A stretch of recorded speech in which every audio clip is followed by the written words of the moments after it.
क्या कहना चाहेंगे, क्योंकि सभी इस वक्त नजरें टिकाए हुए हैं इजराइल पे कि इजराइल जो है वो एक बड़ा हमला अब ईरान पर कर सकता है, लेकिन भाई दूसरी तरफ जो बाकी देश हैं वो नहीं चाहते हैं कि इजराइल जो है वो ईरान पर हमला करे। क्या आप ऐसा समझ रहे हैं कि अगर ये होता है तो संभावित एक वर्ल्ड वॉर देखने को मिल सकती है और इकोनॉमिक वॉर भी जो है वो देखने को मिल सकती है? जी शिवदान जी। देखिए, जैसा कि आपने पहले ही कहा है, आज के युग में क्लासिकल जैसे पहले युद्ध होते थे आमने सामने सैनिकों के, वो आजकल के युद्ध नहीं हो रहे हैं।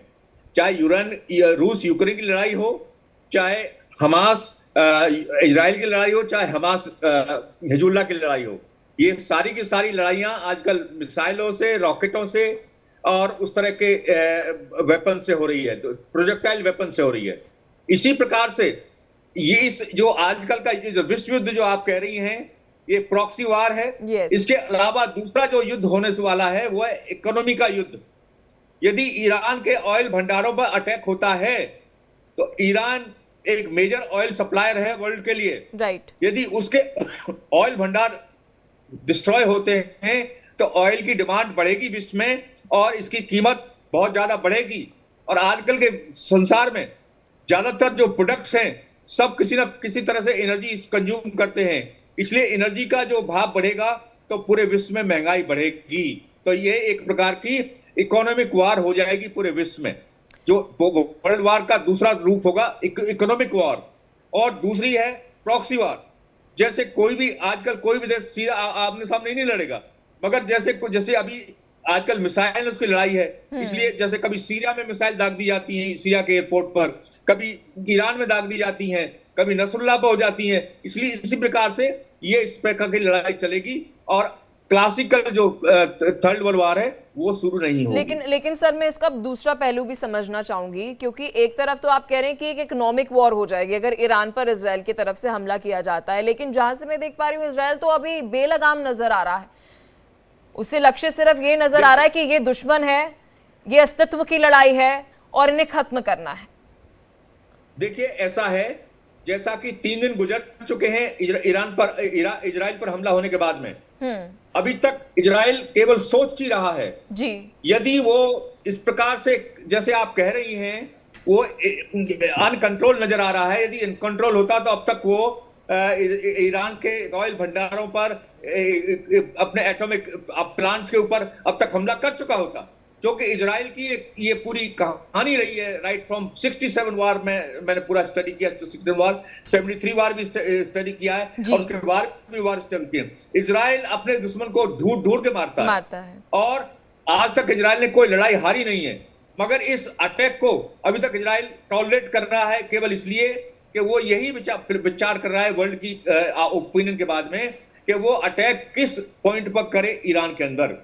यदि वो ऑयल भंडारों पर अटैक करता है तो इकोनॉमिक वार फैलेगी। बिल्कुल। यदि वो न्यूक्लियर इंस्टॉलेशंस पर हमला करता है तो यदि मान लो वो ईरान न्यूक्लियर बॉम्ब ब्लास्ट भी नहीं करेगा, मगर वहीं पर ही न्यूक्लियर रेडिएशन स्टार्ट हो जाएंगे उन न्यूक्लियर प्लांट से और वो एक प्रकार का एटम बॉम्ब इजराइल में विस्फोट हो जाएगा।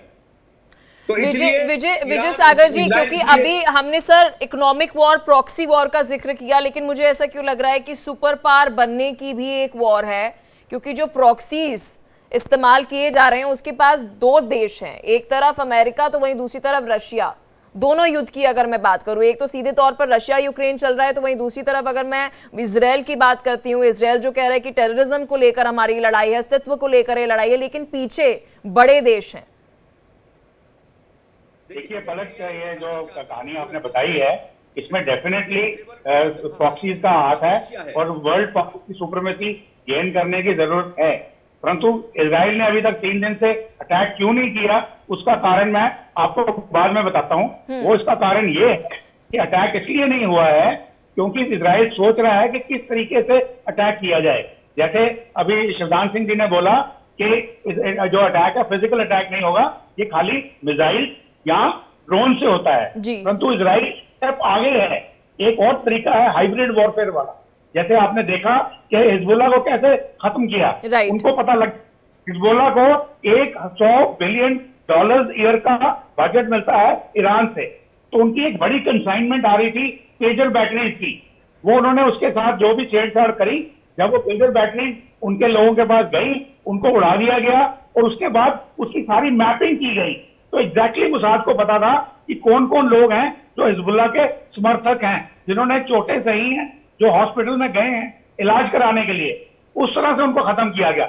इसी तरह से अभी जो अगला अटैक करना है ईरान के ऊपर, जैसे उन्होंने न्यूक्लियर अटैक किया था आज से कुछ साल पहले, वो साइबर अटैक था। तो इसी तरह कोई ऐसी चीज वो ढूंढ रहे हैं कि जिसकी वजह से डायरेक्ट अटैक ना होकर के एक विश्व युद्ध ना बने, परंतु ईरान को ऐसा आघात लगे जैसे उनको बताया जाता है। लेकिन विजय सागर जी, आप कह रहे हैं कि ऐसी चीज वो ढूंढ रहे हैं, मुझे तो ऐसा लगता है कि ऑप्शंस पहले से ही उन्होंने एक्सप्लोर कर लिए हैं। इजराइल के पास ऑप्शंस होंगे, अब वो चूज कर रहा होगा कि कौन से ऑप्शन से हमें अटैक करना चाहिए। Exactly that is the point.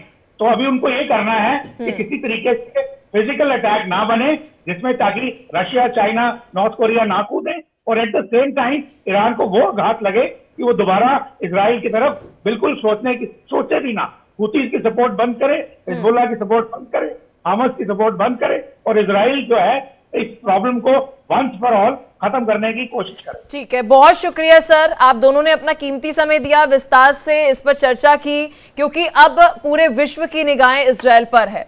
Hamas, Hezbollah और साथ ही यहूदियों पर अटैक के बाद क्या अब इजराइल अटैक करने जा रहा है ईरान पर, पूरे विश्व की निगाहें इस पर ही है। विस्तार से इसी पर चर्चा की। यहां रुकने एक छोटे से ब्रेक के लिए, मिलते हैं आपसे ब्रेक के उस पर।